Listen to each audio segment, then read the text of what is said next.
Over projects that we got coming up and finish up the FEMA stuff. Busy, busy. Pump stations for the sewer system. That's a four-letter word. So do you think that road going into the Berlin Mall is the fix this time? Exactly. That was on a discussion that I had today too, that I was at a meeting with. Cause they wanted us to take it over and I said. "No." And they wavered from the original plan, so I think we got them. It's And a, it was a much more bigger project. And then dollar sign got hooked to it. And they got way back. So they had originally started digging it down like almost 5 feet and then they were gonna put that straight in and build it up and. That's what needs to happen, isn't it? Well, that was what was supposed to happen. And the mall didn't want to pay for it. And then they deviated from the original plan and we're not sure who. It was never run back through the town, so even the consultant that is hired watching the job says that if the town took it over, they wouldn't have. They were suggested that they watch it for at least the next 3 years, to see that it did before any commitments were made, but. Been told also that there's somewheres in the writing in the contract stuff that the mall was supposed to maintain it for at least another 30 years. But, that was for a brand new road to be put in and then it to be that bad. So quick. Yeah. it's because it's wet. Yeah. Well, So it's nothing but, yeah, It's- it's wet, but it's nothing but clay. clay, that's the problem. It's just young and Little like our Lover's Lane, I think. Just a little, I would say, very much so. same problem there, cause when I worked here, well, actually, no, I was working for the other contractor that did that project. Originally back in the 08, 09, somewheres in that ballpark. There was only box cut, so you just make a ditch and fill it full of stone and it trapped all the water. There was no under drain put in it, and there was no. I mean, there was a couple of daylight holes digged out through underneath the guardrail, but there was no water relief, so. It just, you made a swimming pool and filled it full of rock and then. Expected a different outcome down the road. Yeah, it's just, what do you think of this? And he says, I don't care. Even again, How deep or how much last year, another perfect opportunity to use a different style material and they stuck with the slimy slate. And I mean, when we repaired all our roads from 23 flood, it was nothing but granite and it was all dense, like there's, most of them roads have 4 or 5 feet of dense granite in them now, so they're just like, they're bomb proofs. Most of the roads don't even move now, like they don't even get wet in the springtime. Like, Yeah. turned out to be a blessing in disguise is what it ended up being, because there was no way the town would have ever afforded to rehab that many roads. I mean, we had 27 roads that were washed out. And it was a long summer. A lot of hours. A lot of long summers. But, I mean, roads are bulletproof now, like they don't even get wet in the spring. We're grading by the end of March if the snow's gone. That's good. Yeah. Well, it's sort of. We really appreciate that Berlin provided a lab for us. So now Well, we know. we've been working on that Demonstrate. process for the years, you know what I mean? It's been over 10 years since they've switched to granite here, and it shows. Like, we just don't have mud. I haven't worked an hour of overtime in mud season to repair mud.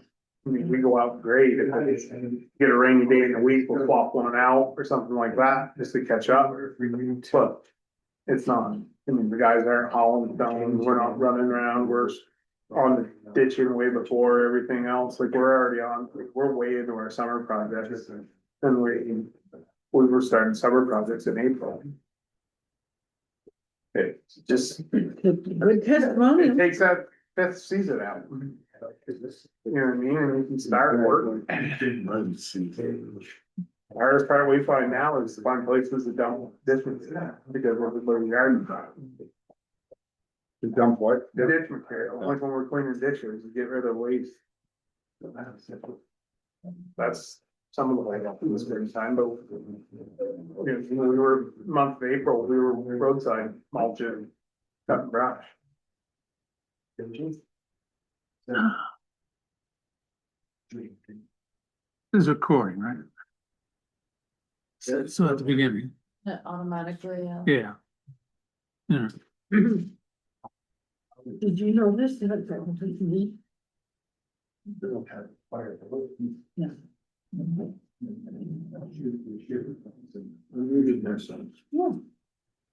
That's right. Otherwise, we get that annoying background feedback. Echo.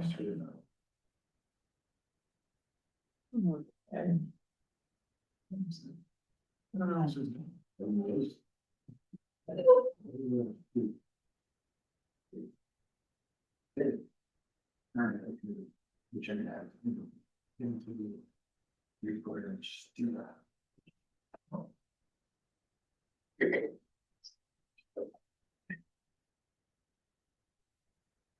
It being 7 o'clock, I'll call a regular meeting of the Northfield Select Board to order, all present and accounted for. Is there any need to adjust the agenda? Madam Manager, how would you like to be addressed? I can't say Mr. anymore. Mary is fine. That's fine. Okay, no need. Good. All right, first on the, third on the agenda, public participation scheduled. John Anderson and David Ward are here tonight to speak with us about Central Vermont Habitat for Humanity. David's here. Yes. John. John's here. Front and center, gentlemen. Okay. You will wait, we have one more person who may show up, but that's okay. We can wing it. Sure. Good evening. Good evening. Good evening. Thank you. I'm John Anderson. I'm the chair of the local, Central Vermont for Habitat Local Building Affiliate Committee, the local building committee. Zach was going to give us a lot of information. Do you have an understanding? Do you want me to go over anything about Habitat for Humanity in general, or just give you an update on where the building is? Well, I know what it's all about. I commend you for being involved in it. Oh, okay, well, thank you. Yeah, so generally Habitat for Humanity, it comes out of for Humanity International out of Alabama. Jimmy Carter was fundamental in it. He didn't start it. It was there. He just took it and picked it up. What we do is we build affordable housing. We build, help the people change their lives through affordable housing. We build houses with the help of the owners. They own a portion of it, the rent, the mortgage, they do hold a mortgage. We design free houses. Just a couple of misgivings there. We don't give away free houses. They have a mortgage. The mortgage is based on their income and their ability to pay. 30% of their income is what they're in. The rest of the house is owned by Habitat. So it's a shared mortgage. The longer they stay in the house, the more percentage of the house they own. After 20, I think it's 20 years, they would own the house. That just as long as they kept it up. These houses do stay in affordable housing. You can't buy it, flip it, and turn it into $1 million house. It has to stay in affordable. That's part of the lease. We get no federal money for these houses. We do get state money. We get the Vermont Housing Conservation Board money. We do get money from Efficiency Vermont, but it's the same money that any other builder would get. If we build the house to a certain standard, you get $2,000, $5,000, whatever it is, which is about a third of the cost to reach that standard. If you start to add that up. So that's generally how it works. The Central Vermont, it's Orange County, Washington County, parts of Lamoille County, and we're expanding up. We're up in Greensboro now. We're building a house similar to this, very same basic footprint is being put up in Greensboro, and this is the same house that we put in Randolph. More or less, they're all a little different, they're all the same. We're looking for, we're in the process of reviewing candidates at this point. We have people who've applied for the housing, and there's a review committee that looks at them, looks at their financials and stuff, so that's ongoing. We are looking to put a veteran in one side of this. It's a duplex, it's two townhouses. That was one of our priorities, so veterans get extra points on the application process. When Central Vermont builds a house like this, when we do our builds, we establish a local building committee. And they are responsible for building the house. We have another affiliate building committee that kind of does the design, some of that, but we do a lot of it. We're accepting bids. We go through the bids for electrical and contracting. We're looking for a bid now for sheetrock taping. We've got a number of those, and we'll be doing those. So we do use locals. We try to get as much local there, but we are the ones making those decisions. With the local building committee has been working, the man, the myth, the legend. You're doing pretty good yourself. Yeah, I've done this. I've been on the board I was on the board for about 6 years, and I've been doing this for going on 10, I think. It's my 6th bill. The local committee has been working since last fall. And we work under the authority of Central Vermont, their charter with national. The members of the committee, just to go through this quickly, I am currently the chair. Ann Donahue was the chair. She stepped off when she had to go to the legislature. Conflict of interest, that's just the way Ann is, as we all know Ann. And so I took over. She was thinking of coming back, but I don't know if she had some medical issues that came up. We saw her last week. She looks great. She's doing well. She's still involved in the program, but she's just being chair emeritus at this point. So she will not be, she did a lot of work to do that. Dave Ward is our fundraising chair coordinator. Tom Bright is our volunteer coordinator. He's getting all the volunteers together and organizing. We are having a meeting next, the 20th, at 7 o'clock at St. Mary's. Anybody who's interested in volunteering in any way, be it pounding nails, be it sweeping, be it landscaping, be it making lunches for volunteers. Could show up and find a lot of great information on that. Jana Ham is our outreach coordinator. We meet every 2 weeks on Zoom if anyone wants to be on those meetings, to sit on those meetings. Oh, and Dorothy Stevens. Carolyn Stevens. I knew a Dorothy Stevens. She was the wife of a farmer in White River Junction. Wonderful woman. Yes, she's handling our budget. We have a budget for this, for that, so she's doing it as well. If anyone wants to go to attend those meetings, they are on Zoom. You can sit in there an hour, you'll know what's going on, or just contact me and I can let you know. The house, it's here. Yeah, I saw it pop up. It was sitting there, the foundation was unfinished over the winter. We wanted to get that in. We just couldn't do it before the snow flies. We could have, but then we would have had to eat it, and that gets expensive and we don't have that type of equipment. So we just waited. We did get Walker did put the foundation in. The shell is up. It's a Bensonwood pre-made panelized house. So it goes up pretty quickly. And they finished today. I was there today. They were going through the last checklist. So they are off-site until something goes wrong, but no. It's all there. So it's 2 floors, 2 about 1,300 square feet units, one on either side, other townhouses. The walls are up, the roof is on, and the finished roof will be shingled June 10th. So that's all getting done there. We are having our first group of volunteers tomorrow. KW Realty is sending about 5 people up to work, and they're gonna be I think sorting lumber. But we're starting to work on the interior walls. And that we do have contractors bids, approved bids for the electrical and the plumbing. So that as soon as we get the walls in, we can start doing that, then we'll start doing sheetrock. The volunteer coordinator meeting I talked about, we're gonna be start doing drywall. Volunteers for the general public volunteers.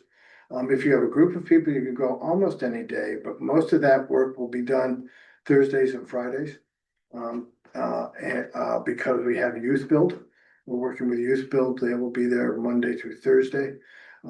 Up to about 5 or 6 students and 1 leader who will be there every day doing those things as part of their education. They do 2 days there and 2 days in the class. That's worked out very well for us. We will also be working with Randolph Youth Build and Randolph Tech Center and there's Tech Center. Just random. Just Randolph? Thank you. I didn't. They don't tell me all the stuff. So that's there, and we'll be using it Thursday, Friday, and we're gonna try to get at least 1 Saturday a month. Do that. There, so people can show up.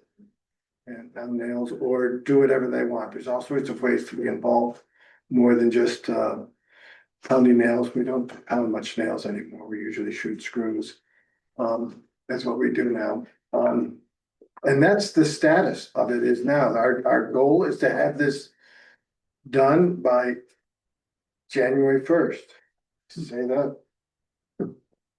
Shivering, but yeah, we should. We've got a new project manager, Nathan Donahue.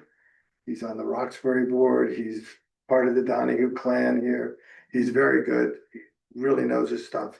And he's a hard worker and a pusher. So I'm sorry, what was the deadline? What was your timeframe? we would like to have it done by January 1st. Oh, next year, 20. Now's your chance to edit it, John, if you wanna push it out.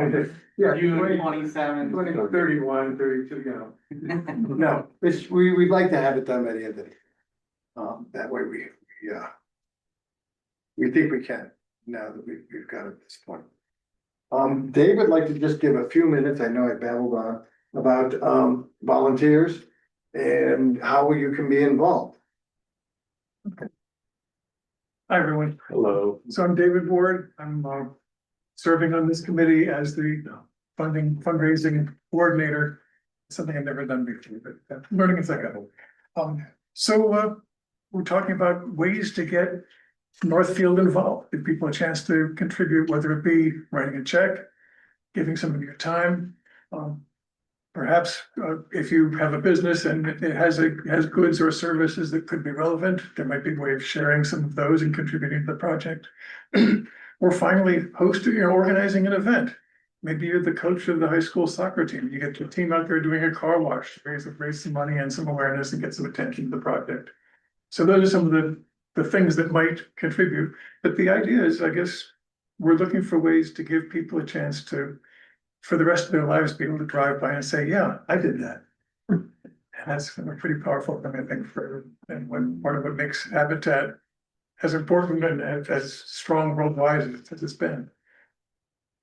So this is a 501c3, which means that any contribution, whether it be time, goods, services, or organization otherwise, if you can find a way to monetize that, that's tax deductible.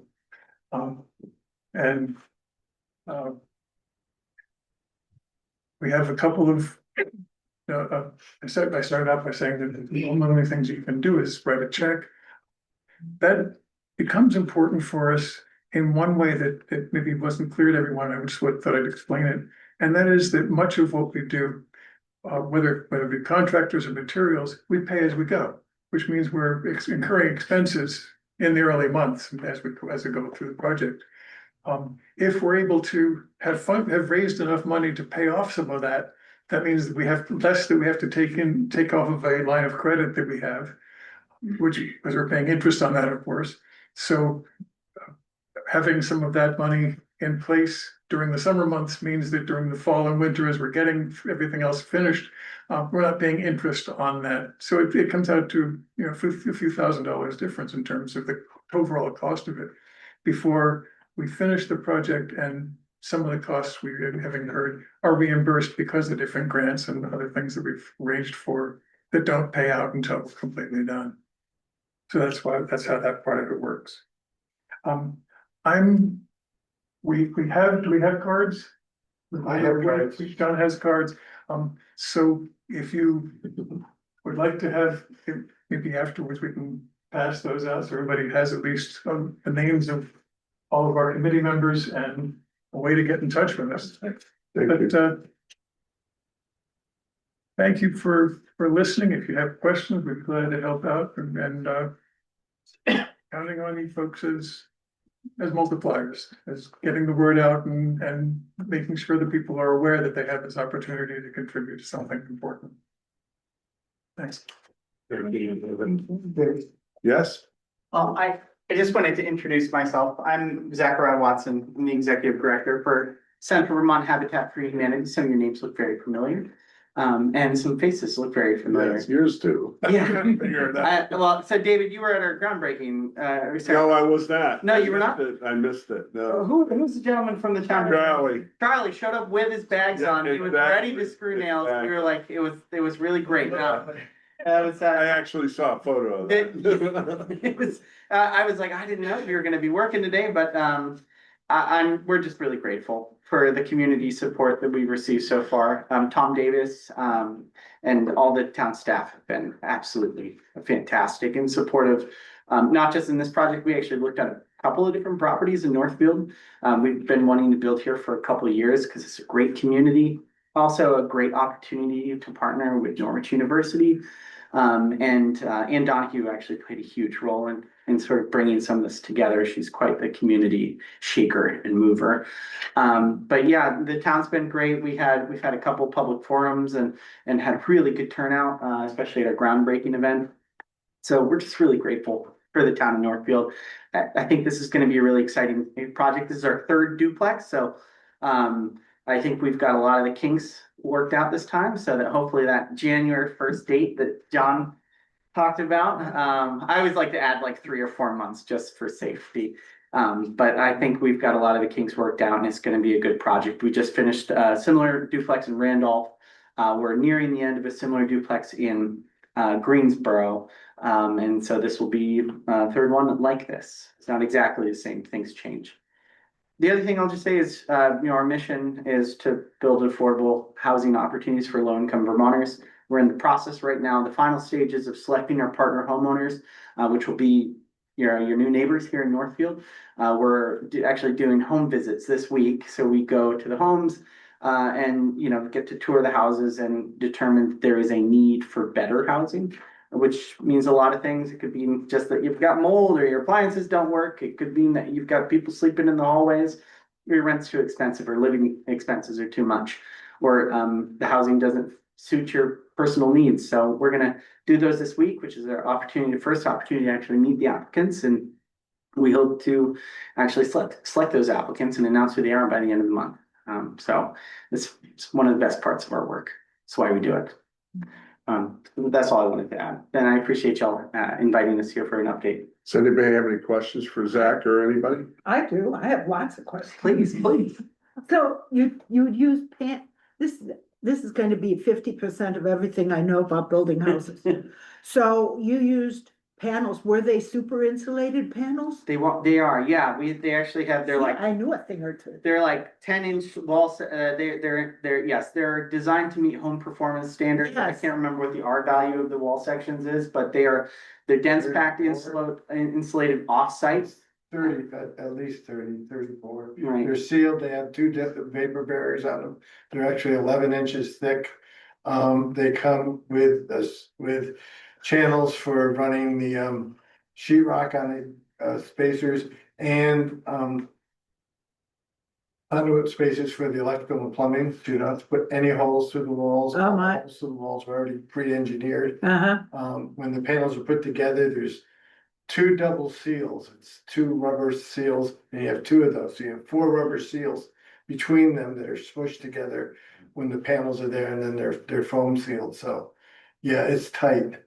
Well, read about this a long, long time ago, and this is the first time I've ever seen a house built with super insulated panels. So I feel very happy that it was in Northfield.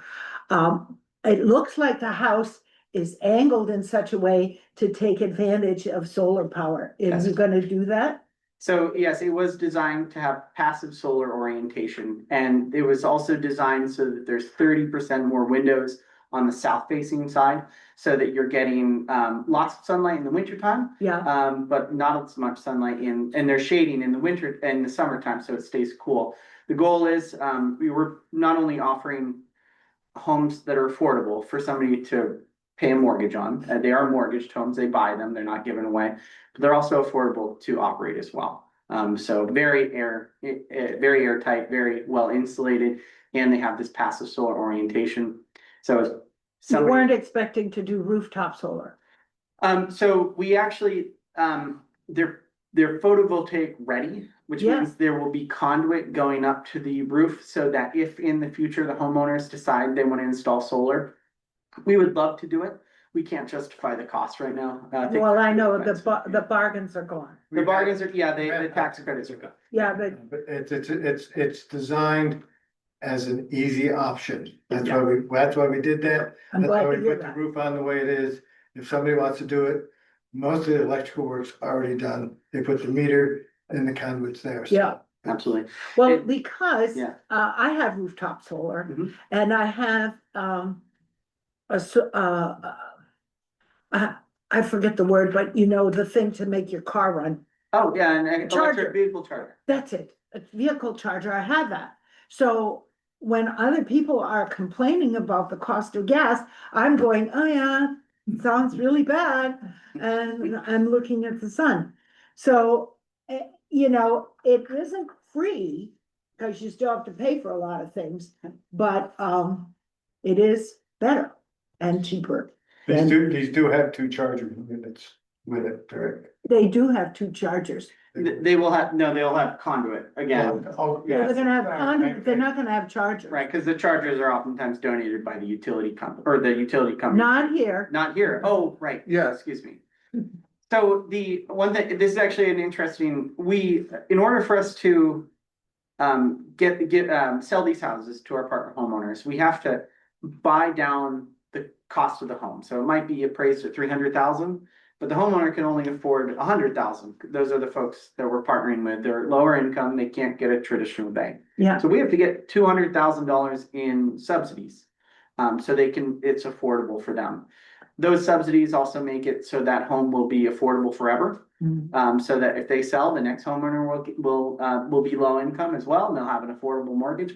But in order to get all those grants, we also have to satisfy the passive solar orientation, the EV charger conduit, the PV. well, you should be doing that anyway. I'd probably be doing it anyways, but I'm also saying is in exchange for those things, which is not a huge expense, we get a substantial amount of grants that actually make our project possible. So I know some folks are like, oh, what are you doing all these things, bells and whistles for these folks? And we say, well, actually, this is how we make our projects work. And it's the only way we can make them work.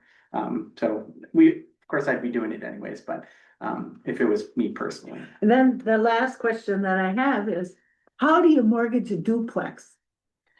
So there will be a condo association on the property, and in this case, there will be some common maintenance areas. There's a condo association for two households? There is, it's required, yeah, so we file a declaration with the state. Okay, Typically, we try to do something, it's called a shared wall agreement, where literally it's just down the middle and this is yours and this is yours, but because this is on a state highway, we could only get one driveway access point, so the driveway will actually be a common maintenance area. So this will be a true HOA where there will be some common maintenance areas and shared costs.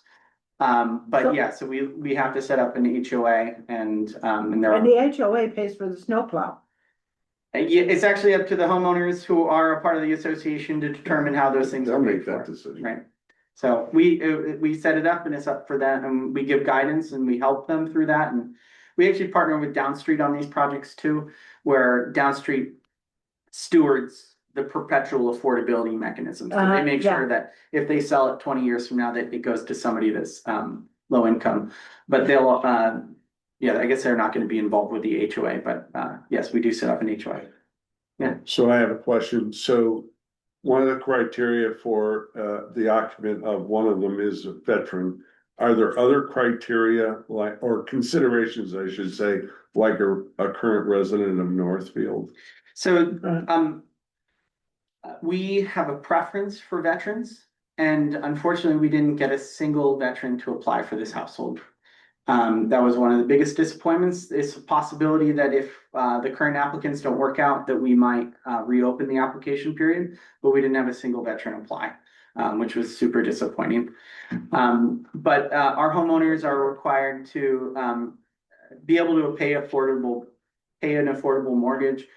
We look at a number of things. They first have to have an income less than 80% of the area median income based on their household size, which for a family of four is something like $80,000 or $92,000 maybe. And then they can't have more than $2,000 in collections. They need to have they can't have too much in debts. They need to have a history of paying bills on time. Their credit score doesn't matter. That's why it makes us a little different from banks. There's a number of things we look at on the financial analysis side. They also have to be willing to partner with us. So they contribute sweat equity to the house. So they help build the house, or they volunteer at a restore, something like that. They also have to attend home ownership courses with Downstreet Housing Community Development, helps them build their financial literacy and prepares them for having a mortgage, which is important. If you've never owned a home, there's a lot to, as anybody knows here, a lot you got to plan for. Ordering wood, ordering fuel, preparing to replace the roof, things like that. And then need of shelter, need of better housing, affordable, ability to pay affordable mortgage. And I think that's actually it. Great, thank you very much. Anyone else? If this goes well, or is there a future for more projects? We hope so. Yeah, so if we can build up, if David and his crew can build up fundraise enough funds here, then that we have enough money at the end of this project that we can reinvest into the next project, then absolutely. It's about sustainability. So we fundraise. We also have, it's actually 0% interest loans to work with our CTE center. And then when we sell the houses, ideally we get all that money back and we reinvest it into the next project. But if it all goes into loans and we're not able to get funds locally, then we don't have anything left over. So the idea is we raise an evergreen fund here that supports ongoing construction. And we only have to do it once because then it's just basically inflation. And fundraising for inflation after that. So what's the goal there? It's about $850,000 is about what it's going to cost out of pocket for these duplexes. It's a hard number to say, but that's a lot less than what fair market developers are building right now per square foot. That our costs have gone up by close to 50% in the last 5 years. That's been a hard bullet to bite. But the good news is we're opening up a new restore in Berlin. I don't know if anybody saw that on WCAR. No, I saw it on something else. Yeah, so the proceeds from that, so the profits from that store will go directly to supporting Northfield. Because that's the project we're working on this year. So that's one we have to start a store so we can keep building.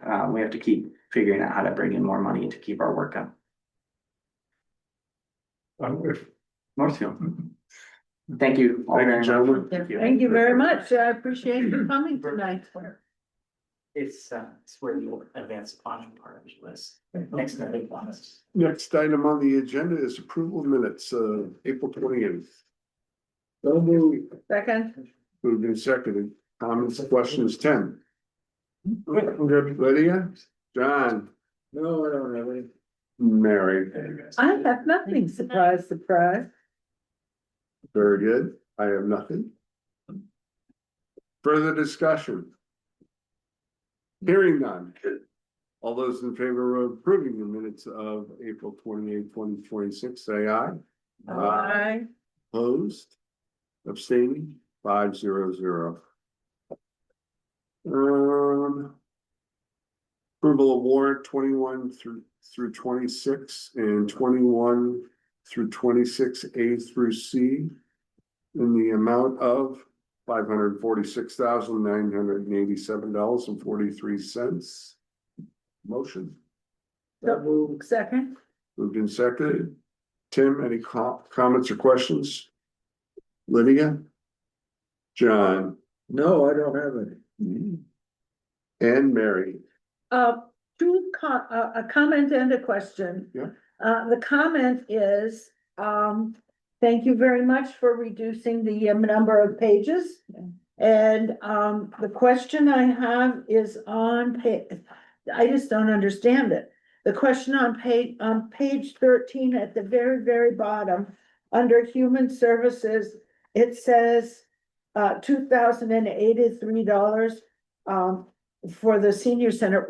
That's our monthly contribution. That's our monthly contribution? Mhm. Okey-dokey. So at the, each year we, in our budget, we approve a dollar amount. I don't think they go to voter anymore, right? And, that's part of our allocation. Hey, thank you. Just one? That's all. Very good. I'm all set. Further discussion on warrant? Hearing none. All those in favor of approving warrant 21 through 26 and 21 through 26 A through C in the amount of $546,987.43, say aye. Aye. Opposed? Abstaining? 500. Receipt of bi-weekly payroll. So moved. Second, Moved and seconded. Any comments from the board? Okay.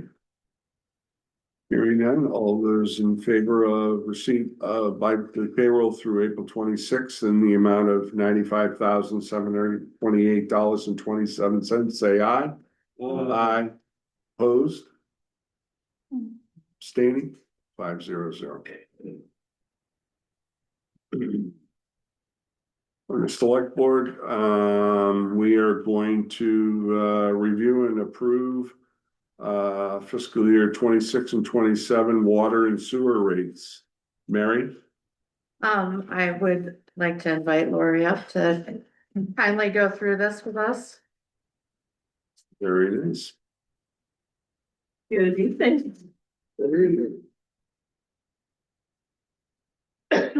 So the Water Sewer Commission completed the water sewer budgets. So the rates you have in front of you are prepared to support that budget. On the good point, we were able to keep the combined increase below 5%. So the water proposed change is like 4.9% increase, and the sewer department is 3.69. So that's a combined, if you were both a water and sewer customer, that's an average increase of 4.2 for our average residential user. I was just checking the prior years. For the last 2 years, we have not increased water rates. So that's has been beneficial.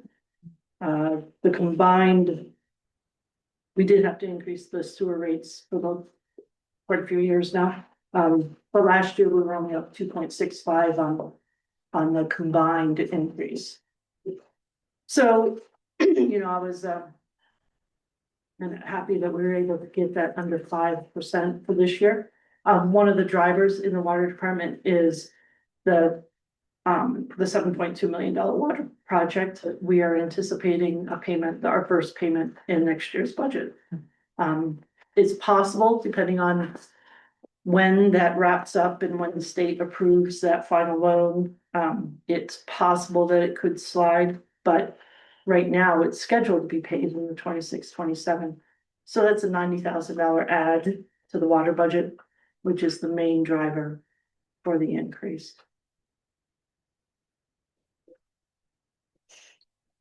Not sure if anyone had any particular.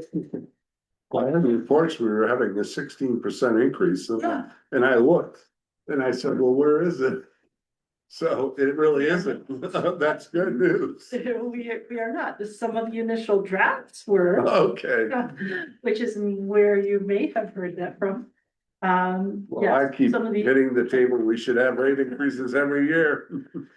So we don't have surprises. right, so yes, it was good that we were able to keep it. We are using surplus, some surplus cash for both funds to do that. That may start getting a little more difficult to do, especially in the sewer department right now. We're a little bit, we are actually below the thought process of keeping 2 months operating. Technically, we're only probably about 1 month, but that's been okay so far this year. We won't have any loans. The plant doesn't come off for, I think, another 8 years. I think it's 2034. I think 34, 35 would be the last payment on that plant, and I'm sure you know how that goes. We'll need additional upgrades and probably, I'm not sure where we were with the 20-year study, the evaluation that was done, but It's gonna be sooner than you think. yes, I hate to ever say, I don't want to ever say, well, that loan will be coming off, so things will, because additional costs always increase, and then we have upgrades that we need to maintain the plant. But there's not that major, we're not going to have a major loan coming off. And then, like I said, in the water department, we don't have anything. Luckily, we dropped off 2 loans, I think 2 years ago, a year ago. So that helped offset the water project, the 7.2 million water project going on. And again, I mean, that's an amazing project and an amazing financing opportunity that we received. Just to remind everyone, that's a 50% grant forgiveness. And then the remaining 50% is 0% interest on that loan for 40 years. So, I mean, that's like double the benefit for us, the forgiveness and 0% interest. So it's a It's a long time coming, but it's a good thing. It is. It is. So again, that, the final cost, that'll get adjusted once the project gets done and everything gets trued up, but right now that loan payment is, I think it's $90,380 a year. Anybody have any questions for Mary or Lori? No, I don't. So I do. You know me. Awesome. I would be disappointed, Dave. So how's our revenue been in the water and sewer department? Pretty stable. We're down a little in usage. We've been trying to look at that. The average residential usage dropped 3%. So we don't, that's one of the components of how the rates are designed, is the average residential component. So we don't change. I mean, the usage, if we changed it every year, so we look at a 2-year period and we change it every 2 years. So it went from 349 to 339. It's about a 3% drop. And then I looked in the last 10 years, it's down 17% from the last 10 years. Or might be 11 years. I think it was 2015 I was looking at. We were at the 398 area and now we're down to 339. A lot is to the A lot one is customer, right? Well, this is average residential. Oh, residential. This is residential How usage. about overall? Overall, we are also down, mostly down, one large customer leaving, but no, the average residential usage is down 3% this year and 17%, but I mean, we had the flood, we lost a lot of housing. Well, that's true. Right, so hopefully, there's a lot of development going on in buildings, so hopefully that'll be an uptake. And I think, as unfortunately, just the fact of life that rates eventually have to go up. And then people look for cost saving measures, which is good. And so I think that it's just a mix of, the changes we had, the buildings we lost during the flood, the housing market, and people conserving. Hmm? which is, everyone's looking for a way to, in this day and age, a way to save where you can, and Mhm. if you can cut down on your usage, that'll help some. So no dramatic. I mean, 3% still is pretty significant, but no dramatic drops. No, we were looking, I've been talking with Doug on the non-residential usage is also down. I don't remember the percentage. But nothing that struck us as alarming. Yeah. Well, we did have that one customer that just left recently. Right. Yeah. Yeah. Well, thanks So for everything you I do. did want to, when I was sitting back there, I noticed, I'm not sure which, so the sheet that you have that has the, Yeah. yes, that.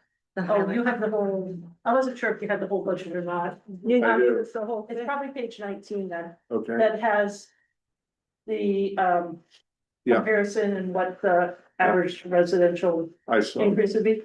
So I'll apologize under the water department. It said no change at the top.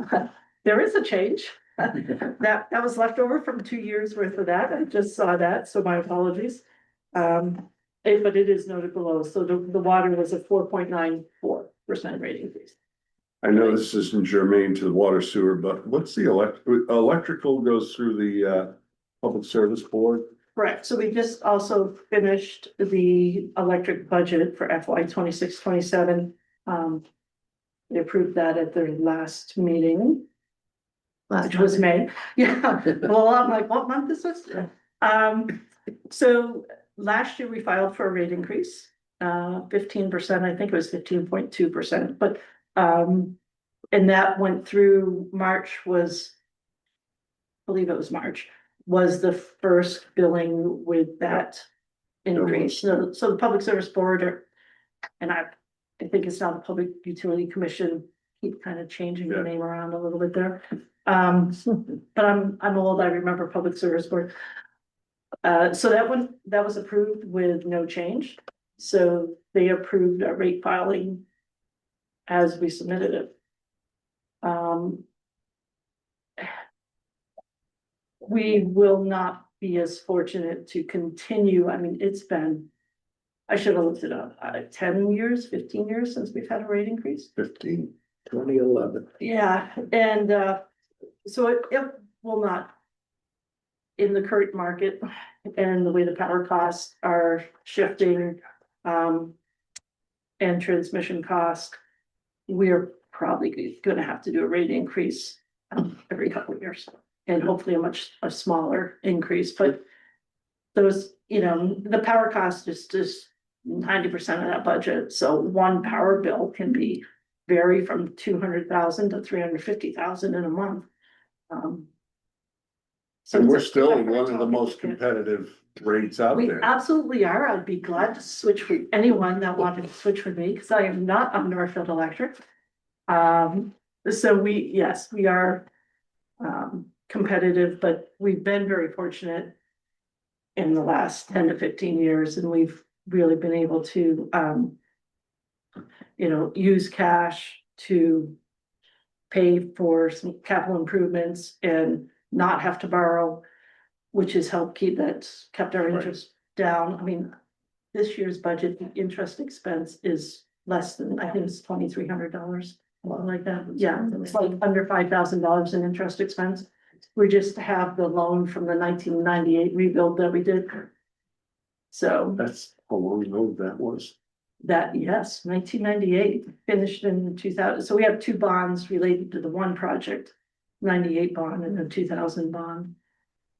But we will probably be facing, so those larger projects in the future, we should bond for. Yeah. We're gonna have to bond for, but we really should start looking at that. And it kind of, the Public Service Board sort of prefers that it matches up. Those that are using your power and paying the rate are the ones getting the benefit of that I project. know. That's the debate. Right. Yeah. And the other issue that we've been fortunate, we've been able to purchase our Transco units with cash Right. over the last I think in 2011, let's see, 2008, 10. We might have been in on the 11, 12. So Vermont Public Power Supply will tend to, they'll take out a large borrowing. Representing all of the municipalities that can't afford to, you know, pay cash for those Transco units. And then, but what happens is then that incurs an expense in interest expense. So they net that off from our net income, I mean, the dividend Yeah. income. So we get a little bit less. So over the years, we've been able to pay cash for those and buy them directly ourselves. So we're getting that full dividend return. Which is, I mean, we're over 200,000 in dividend off that. the Pretty Transco impressive balance sheet. So, you know, that's the other thing that we will probably go through VEBS in the future to do that. And then once we start making larger capital improvements, you know, the smaller, you always do $50,000 worth of overhead and those things, hopefully we'll be able to continue to pay out of the budget. But once we start getting into doing projects that are 100,000 and up, we're probably gonna have to look at borrowing. Is that coming up? Is that being planned for now, you think, budget wise or? Well, we discussed that that's, you know, Yeah. we've planned for and discussed that that's gonna be the way with the future. There's a lot going on right now with power cost and transmission cost and so there could be a lot of fluctuation in that cost in the next couple of years. So we're gonna wait and see. Yeah. Well, thank you. Anyone else have questions? I don't. No. It's very informative, thank you. It's quite impressive that our little municipality owns utilities. Thank you, Laurie. Sure. Yes, Certainly. thank you for your time, Laurie.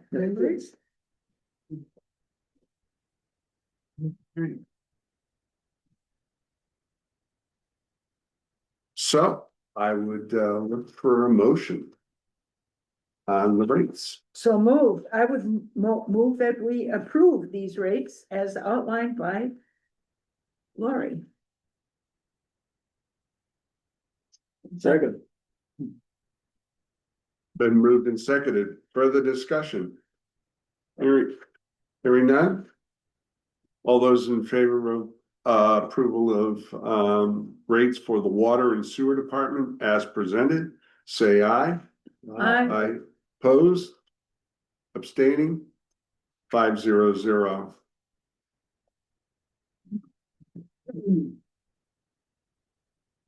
I'll sign it now, get it over with.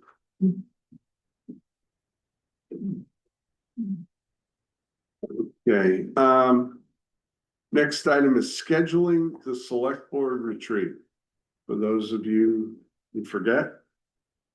In the past, not last year, but in the past, we've held a retreat, which is just another meeting outside our regular meeting schedule. That we come to the meeting prepared, identify what our goals should look like for short term, medium term, and long term. Am I correct in stating that? Yep. And then what we do is ask management to compile the list. And just keep track of it and see how we're doing. And what will be interesting to see, Mary, is what we did 2 years ago and what we accomplished. I think we accomplished a lot. You may not think so, but I think we did. So I'm sure Ken's got the thought. I have the notes and I can send them to you. Yeah, that's good. Yeah, so the question is, when would you like to meet? Last time we met in the regular business hours, I think, was it like 10 to 1 or something like that? And it may have been a Tuesday, but I can't remember. Lots of us work. So I'm opening it up when you would like to have it and what time of day you'd like to have it, and just have it outside our regular cycle of regular meetings. And I would hear from staff too.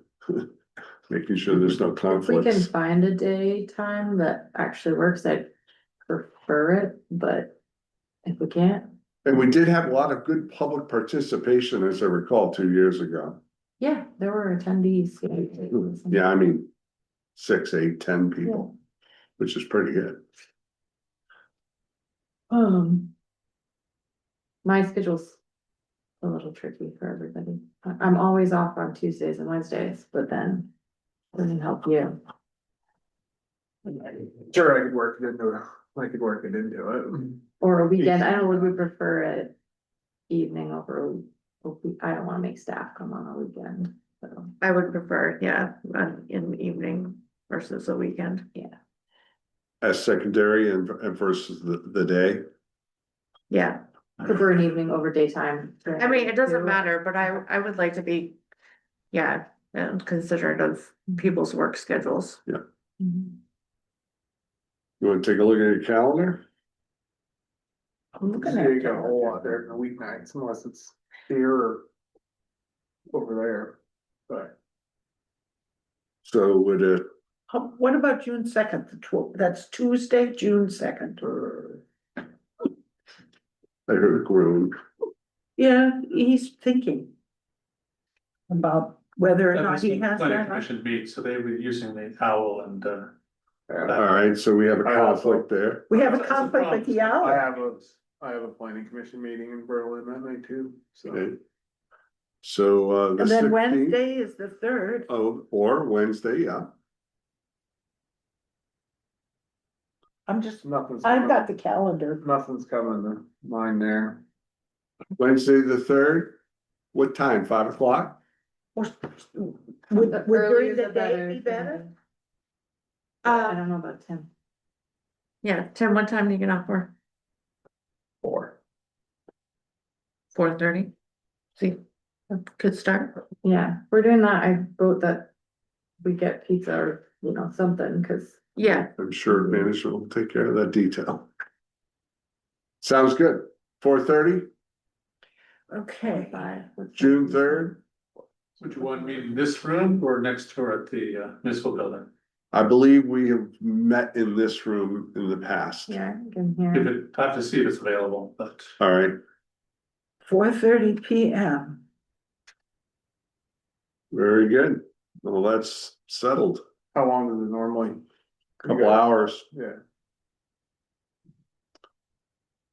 No, we don't have to do approval of minutes and bill, Yeah, all that, so get right into it. you get right into And it. we all kind of, in the past, we all bring our own lists. Yeah. Yes. What we've done before is just put everybody's ideas on the list. We didn't agree. No, So I don't- 100%. I would love if we were able to identify areas of agreement, not just. I thought- singular- I was gonna propose that we have an outside facilitator come in Ooh. and help facilitate this. I have Mhm. someone that's volunteered Mhm. and, That's fabulous. okay, So I don't have to be the facilitator. Correct, Because if yeah. you remember, I was writing stuff on the wall and then trying to build consensus, all right, what are our Yeah. priorities? That would be excellent. Yeah. Cause it's confusing to give direction to you if it's actually just one board member that wants something and not all of us, not that it shouldn't go on a list. Right. For consideration or further conversation, but really identifying areas where there's strong agreement would help give you better. So I think it's very important of all the board members to come prepared and with some solid, goals and ideas. I find it beneficial. Yeah, it's a very. I find it beneficial for the board and also for management to guide us. All right, so June 3rd at 4:30. Here, yes, sir. pending. Pending, yes, exactly. Any conflicts? conflicts. Yeah, Be in I touch. mean, if it's a committee, maybe they could meet in the. Municipal building, if it's won't take a quick pause and go upstairs and check, to see if room's available. Yeah. That way we'll know one way or the other. Well, I mean, we can confirm after executive Yeah. session. Exactly. Well, I think. If they close at 8. So it's gonna, Oh, go ahead. okay. town manager's report. It has been, interesting 2 first weeks and Wow. it's been a lot. That's amazing. I can't believe it's been 2 weeks. It's, I'm close. it does when you're having fun, and I've had a lot of it these past 2 weeks, so, we are moving forward with union negotiations for the ambulance. We, have a couple of working meetings left, in this month. And, we did a pre-bid site visit for the dam, in the middle of town last week. I think it was Wednesday. And you might have seen a clip on the news about it, actually. No, I missed more. I Yeah. missed it, Yeah, which, Was everybody present that should have been there yes. from the municipality wise and stuff like that? Yes, municipality wise, Jimmy and Pete were there, I was there, Tom was there, and Mary was there. Mary was there from the walkability. I was there from the Riverwalk people, but Riverwalk people. there were people from the walkability. There's a lot of, this town isn't that big, so there's a lot of project overlap. Mhm. Yes, so, but I thought that it went really well, and, the contractors seemed, There were a lot of excited. contractors. Yeah. there. I was impressed. Karina Dillian. Yeah, she was, Yes, and yes. she led kind of the meeting. Yeah, And I was impressed. There were about 8 different Wow, that's identified. not I don't know that they were maybe 3 from the same group or something, but when we went around the whole, and this one would say contractor, and this one, and this one, and this one, was about 8 of them. I was surprised there were that many. yeah. I should have my first weekly report to you next Friday. It's something that I talked to staff about doing, and obviously it's a team effort for that and Yeah. to be informed and everything, so, I hope to get that out for you next Friday, and, but basically I've just been trying to get up to speed on everything that's been going on, to be quite frank. Is it a lot like drinking out of a fire hose? It absolutely is. That's what she told me the other day. Very good. Anything else? Any questions for Mary? Well, just let us know as things arise that you need help, more information, questions. Oh, absolutely.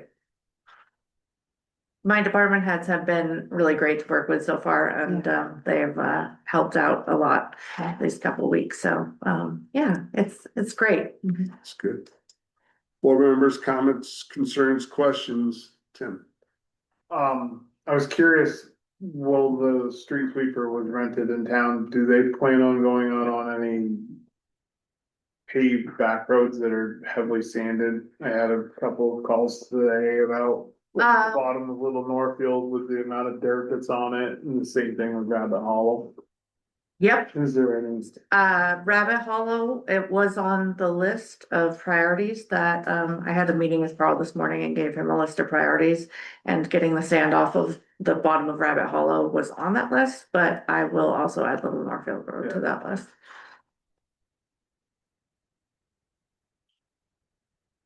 That's all I really have for this week. Lydia?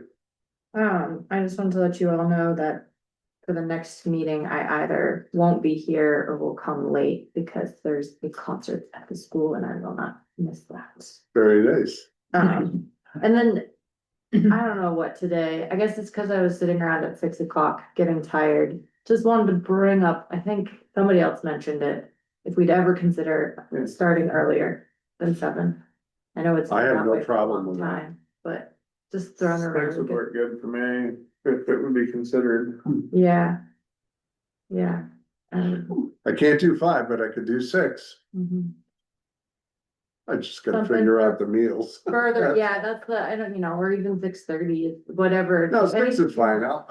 Listen, absolutely. I'm a supporter of it. How about you? Well, yeah, all the other groups, the planning commission, accessibility, walkable, all the rest of them meet at 6.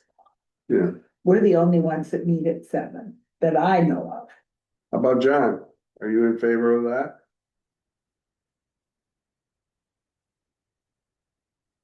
Oh, I can work it. That's a very diplomatic answer. All right, so when would you like to change that, Lydia? Well, maybe give everybody a chance to really think about it. I know it's been this way for a while and we'd wanna make sure the public really heard. And if Yeah. anybody does have issues with it, have a chance to say something about it, but I feel like we often have meetings that go for numerous hours and Oh, no doubt. it gets really late and I know my brain just does not work as well. Yeah. Would you like me to put out an announcement that we're considering changing it, and if anyone has any comments or questions from the public? Yeah, do that. And we could put it on a agenda. Yeah. I just said I won't. And then maybe our goal would be July, maybe implementing, or after summer? Yeah, it's not as bad in the summer, the later meetings, but I'd rather do it sooner than. This has happened before when Rob Lewis was manager. Correct, We did meet at 6 o'clock during the winter time, correct. because he lived up in Hardwick. Yep, I remember And that. there's Did no it problem. cause issues with anything? No, Yeah, Well, some members later couldn't get, couldn't get there in time. yeah, Yeah. so then that's why it reverted back to 7 Yeah. after. Yeah. Well, thanks for considering. That's all from me then. John, What sidewalk projects are going to be done after the 1st of July? That is a good question that I have not talked to Carl about yet, but I can find out for you for sure. Okay. And the Dufrain group that's doing the water line down 12A, or the sewer line down 12A, what's the status on that? They should be wrapping up by the end of next week. And the bridges that the AOT asked about having a meeting? Which covered bridges? Yeah, the covered bridges on Cox Brook. I have not gotten into that as of yet. So I would have to get back to Did you. you get the email?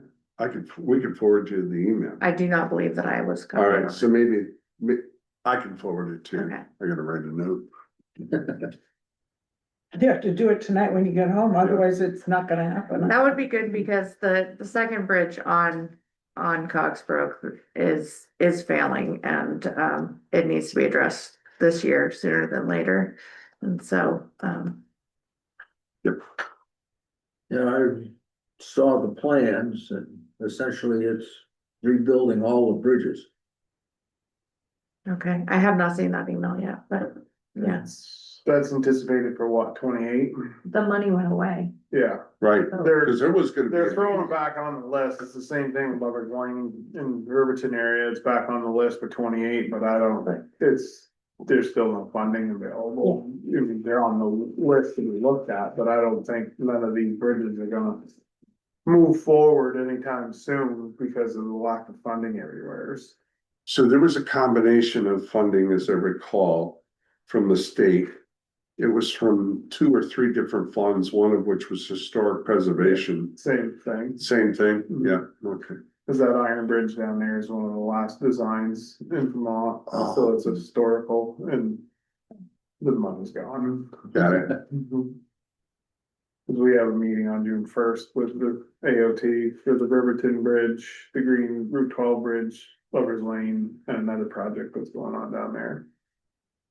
And it's pretty much that's the base of the smaller bridges is the lack of funding and they're focused on the larger structures for repair, such as this Main Street Bridge, that Iron Bridge in Riverton.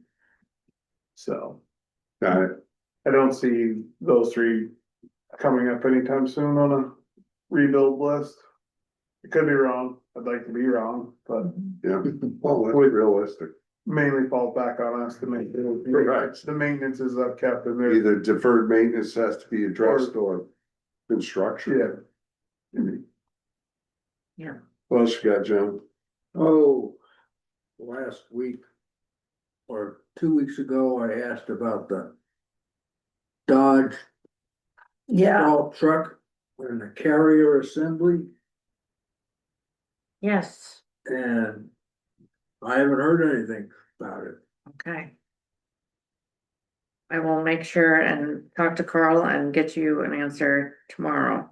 Okay.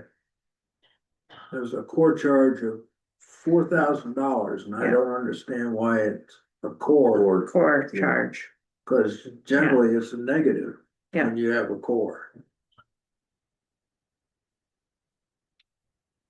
I will make sure I get to the bottom of that, sir. I'm sorry that that fell off my list. Well, you were in transitions. You have that excuse. Only didn't see it once. Anything else, John? No. Okay, Done. Mary. Yeah, I have, I asked, Charlie Morse, who, I asked him electronically, because he's up in Maine. And I asked him to find out if he could get us an update on the community garden. And he sent me this stuff after he consulted with somebody, but I don't know who. The community garden located on Water Street has had topsoil and organics removed and used as fill on the abutting property where the fill had settled, collapsing into itself. It's on a buyout property. Lime was spread on the bare soil to adjust the pH where the garden is. Money spent, 1 can of marking paint, 1 frost-free hydrant. I do not recall the number of bags of granulated lime, but a 1/4 ton if memory serves. And topsoil from Trombley's, you likely are paying for with this warrant that we have. And the wooden frame and the tamper used to make the raised beds belongs to Farmer Farm. That's them. And we would like to repurpose the wood on the farm. The design allows flood waters to flow through the garden. An accessible wheelchair picnic table has been ordered, that I know about, and that will be placed on rubber stall mats.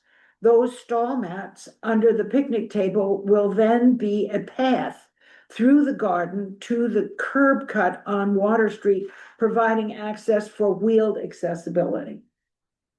In researching the grant to see if the grant could be used for accessibility, I discovered that the grant was issued with the condition the garden would be at no charge to patrons. I have a question about that. As a matter, I guess probably the rest of you do too as well. I queried local volunteers to take over the project in my absence without success. Have not heard back from one, and he's waiting to hear from others. If a group of volunteers can be convened with a long hose, wheelbarrow, or small tractor with a loader, the remaining beds could be built with remaining soil in half a day. And Trombley's has more if needed, more soil, I'm assuming. Got a decent start with volunteers, and he named some: John Wall, Pat Meehan and his kids, and Alana Stern and her kids. And this design is to allow potential floodwaters to pass through the raised beds freely. I have a folder at home I can drop off with the manager if need be. So that's what he said. I know about the handicap table design, and that if you ask me, I can get that from the accessibility, walkability people if you want to look at it. They're gonna build it in somebody's barn. And they've been working with Tom Davis with grant money. Now, my question is, if we can't charge people, that opens up a whole can of worms. I'm wondering, what if we have to use water? We can't give away the water. You know, we're not giving away water to other people keeping gardens, so why would we give it away here? So then I'm wondering, can we find out if we can charge for water? Or do you? Maybe it's I don't know what the grant says, but it's hard for me to imagine that in perpetuity. You can never, like, the grant was what, $5,000? Yeah, See, I did not recall that. What, we got the grant? Yeah, Did the Tom- town received the grant Okay. from the community foundation. Okay, I believe it was for $5,000. It's been several, 2, 3 years at already. least two. Yes. Um, But if people have to water their garden, so, you could do the thing I would do, which is to take all the water you use and divide it by the number of the gardens and everybody pays in at once. So I can't imagine any other way to do it. Water was one thing that I thought of. I'm not sure that, I think we need to ask some questions and we But also. who do we ask the questions to? Tom, Tom, you mean about the grant? yeah. Yes. I think we need to have Tom come and report on that. And, also, I think Or just give us. that should be, Yeah. that should be Exactly. on the agenda, then, and I don't know.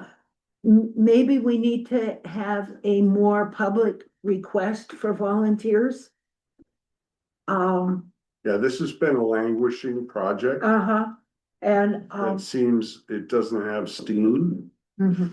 That's my opinion. Well, it needs, you know what it needs? It needs a person to bird dog it. Well, we thought we had that Yeah, and it still was not, and it still didn't happen. right? But we also need to figure out what, it isn't on like private property, it's on town Correct. land. Well, we It's sort of, right- We kind of have to figure out what is our responsibility here and who is going to own it. Well, yeah, we need somebody to, a champion, a garden champion. Yeah, well, I think we need a Take care of volunteer, I agree, but before that, the town needs to get Sort of handle policy. of what our expectations are and Yeah. what we need to do to Yeah. fulfill. But This might be an immediate goal, I mean, because the growing season, okay, so I think it might have had a chance at frost last night. I don't garden, but Yeah. I know Mary, realistically, I don't see this panning out before this season. again, Again, and we're always too late in the process. some of our other challenges that we're facing. oh, I know. It's just, Yeah. I mean, So Okay, I so, appreciate you bringing it forward and talking about it, but, I do think have the manager get what the covenants are on the grant. Yes, I can And, report back. we can hear that, and we gotta come up with policy, if we're gonna have this garden. How are we going to choose who goes in there, what are we I gonna know. charge? What can be grown in there, what cannot be grown in there? can you grow all- pot in there? All Does these, it- so that's the question that Charlie asked. Yeah. And nothing was done. So, again. We'll have a report for you next meeting. Well, in all fairness, some of us were really distracted last year, Well, and I think we're still. pretty distracted. Prioritize, we have priorities, as Lydia say. Yes, right. But I thought, well, I gotta get this Well, that's a on. good Yeah. point definitely needs to come, I know. for The discussion. list is gonna be long for a while of like. All the things. All the things, Oh, all the things. Anything else, Mary? no, that was all. So I have a positive. Thank you for getting the sweepers in action. I've been after this for a long time, as people know, so I was extremely pleased at 7:31 Monday, Friday morning, I think it was, or. I saw these things being delivered and I'm saying, whoa, somebody's doing their job. I immediately praised the manager for getting it done. Sorry, that triggered me to think about one of my chronic things that we've struggled with is the streets, the striping of the crosswalks. And I don't know if we made a contract with anybody to do that this year, or if that's just lost. That was a good question, Lydia. But we've had trouble getting the people, we've had contracts and then the people don't actually show up. Steve had looked into that Did he? already, cause I believe it's gonna be Kyle Belvance, cause that's who did Oh, it is? last year. And I think they were contacting him, so that might be something. Yeah. I feel like that was Another mentioned. little read, I like, About a month ago, I remember Steve reaching out for both the sweeper, finding out that the guy that we normally had cause I it.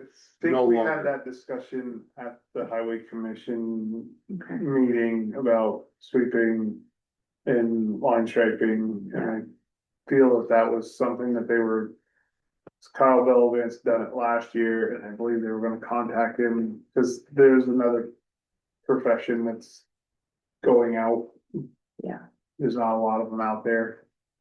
So Kyle just started his, part of his business in doing that, so.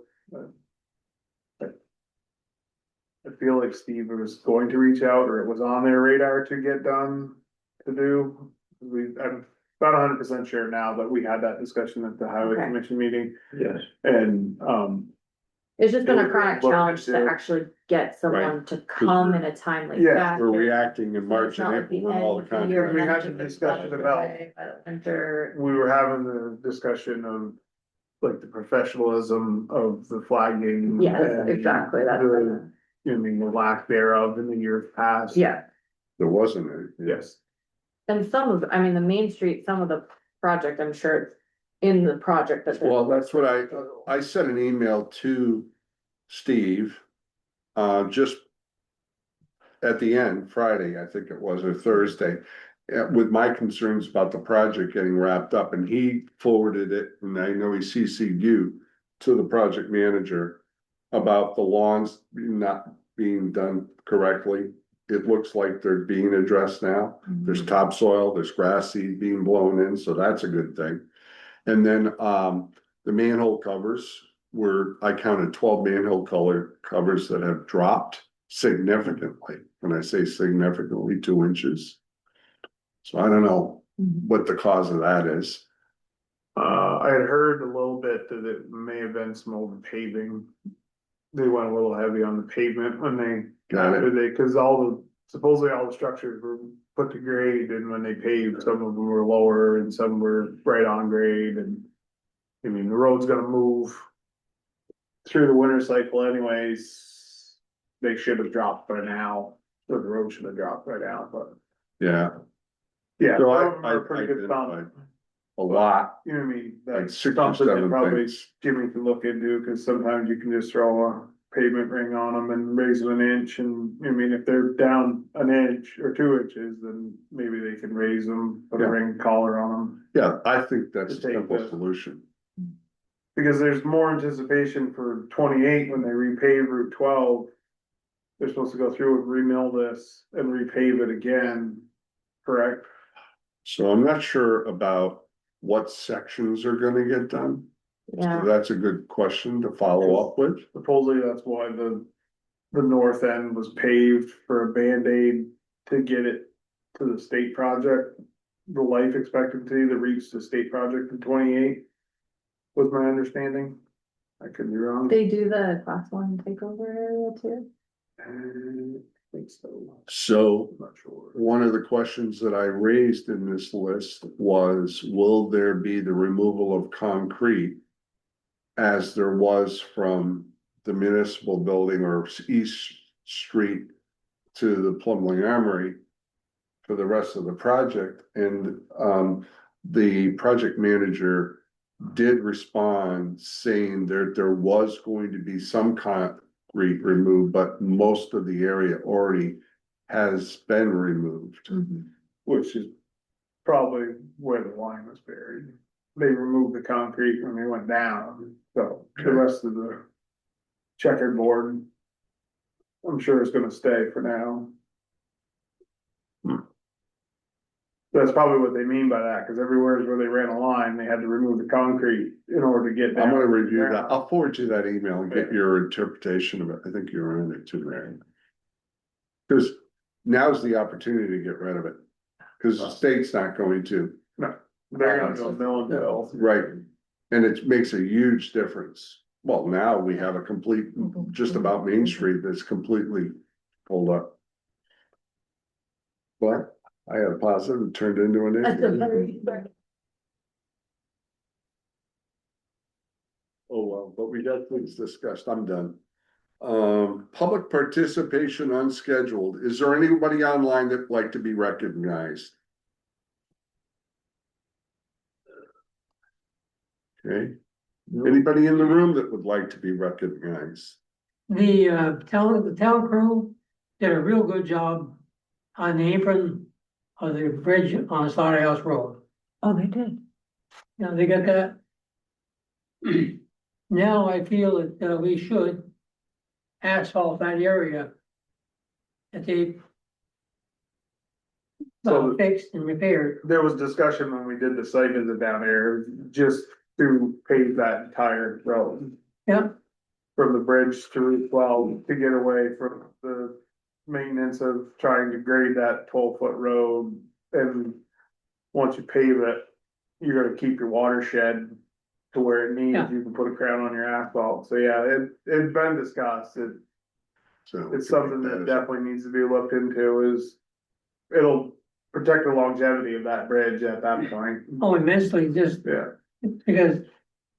And if we don't pave it, that small section, at least yeah, that, it's just gonna silt in every time. and, but with a heavy storm, you're gonna wash that out Mhm.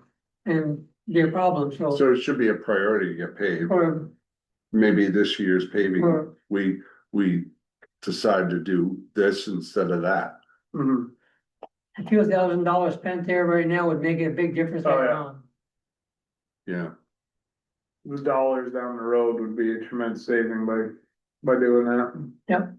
so that makes sense. Thank you for bringing that up. I'm happy That's it. It's good to see you. being here. My wife said she wants to keep making cookies, so I have to come to every meeting. There was an ulterior motive, but I won't get into that. Run you out of there. It's good. Yeah.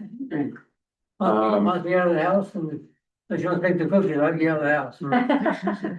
So, I would look for a motion to go into executive session for legal personnel and contract with the manager. So moved. Second. Moved and seconded. All those in favor say aye. Aye. Opposed? Abstaining 500. After a 5-minute recess, we will be in executive session. The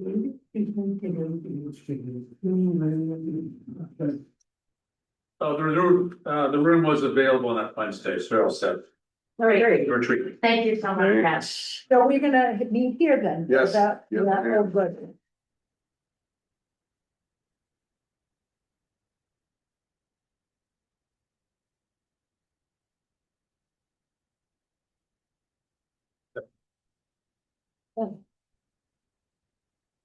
There'll be no one remote tech disconnect. Correct. No, no. Yeah. If people wanna attend, Dave,